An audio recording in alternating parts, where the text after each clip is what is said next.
Hello, my name is Daniel Mitchum, and I'm the electrical team lead for the Underwater Robotics Club at NC State University. I've been with the team for almost 2 years now. I've helped lead efforts in the power management system. I was here for the original testing of this electrical system, and I've seen the robot go from a flattened out bit of electronics to shoving everything inside the hull and getting it to work. Hello, my name is Justin Honakowski. I'm a fourth year electrical engineering student at State. This is my second year on the Underwater Robotics Club. I try to help out wherever I can between the electrical team and the acoustics team. Hi, my name is Byron Chi. I'm an electrical and computer engineering major here at NC State, and I've been on Underwater Robotics Club for nearly 2 years now.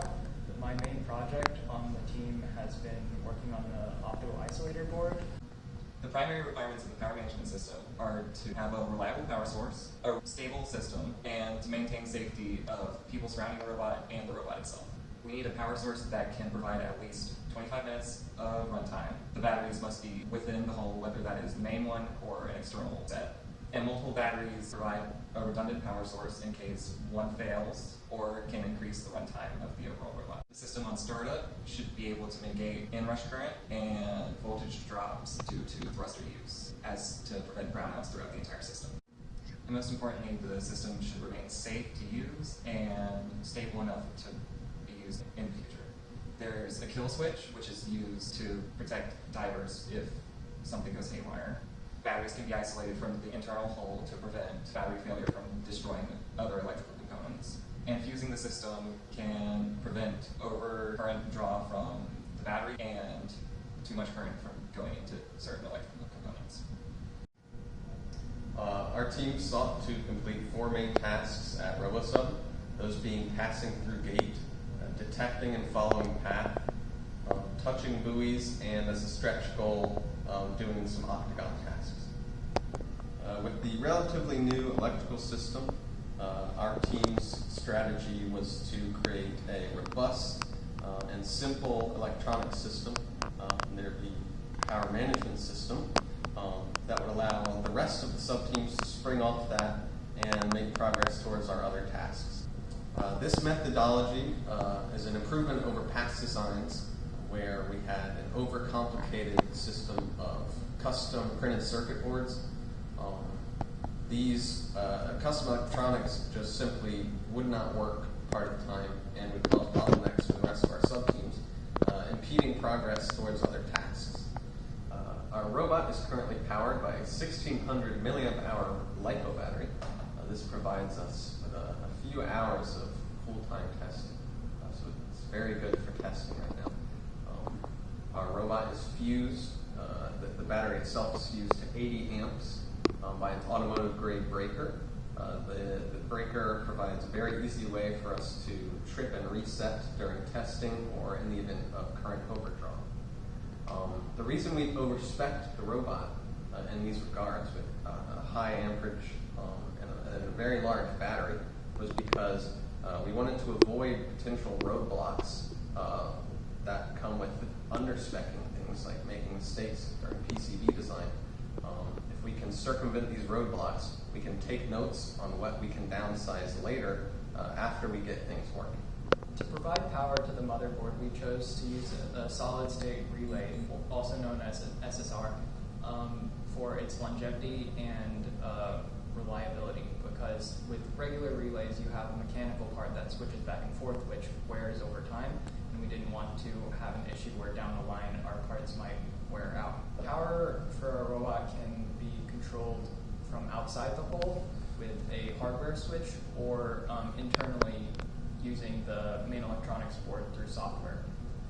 The main electronics board, also known as the MED, controls the ground path to the SSR and also switches the thrusters. To provide power to the motherboard, we chose a automotive grade, inexpensive voltage regulator. To power the flight controller, we opted to use a power module from Hollybro built specifically for our flight controller. This power module also has a shutoff signal, or it allows us to do voltage voltage sensing on the batteries, and if the batteries get low enough, it sends a shutdown signal to the MEB in order to power down the robot. Power is provided to our 8 brushless thrusters through electronic speed controllers, or ESCs. To get to the ESCs from the SSR, power first goes through large cables into 20 amp fuses. These fuses ensure that in case the ESCs attempt to draw more current than they can manage, the fuses will flip trigger and prevent the ESCs from damaging themselves. And then on the return path, they flow back into the ground rail and back into the batteries, and this is where the ESCs are switched. Our thrusters are a low-size switch with an in-channel power MOSFET. This MOSFET's gate signal is driven from our MEB. This signal is taken from the kill switch and amplified into a signal strong enough for the gate of the power MOSFET to receive it.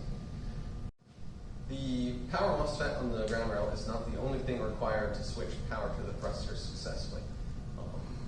On the ESC signal lines, there's actually a ground reference that can actually hold the power high by providing a ground path for current from the thrusters. In the event that we switched power to thrusters while they were spinning, this would absolutely destroy our flight controller and possibly the ESCs themselves. So our solution to that was to create a custom PCB that actually optically isolates the ground signal from our system ground over to thruster ground. So now we have 2 separate grounds, and this mitigates the grounding problem through the ESC line.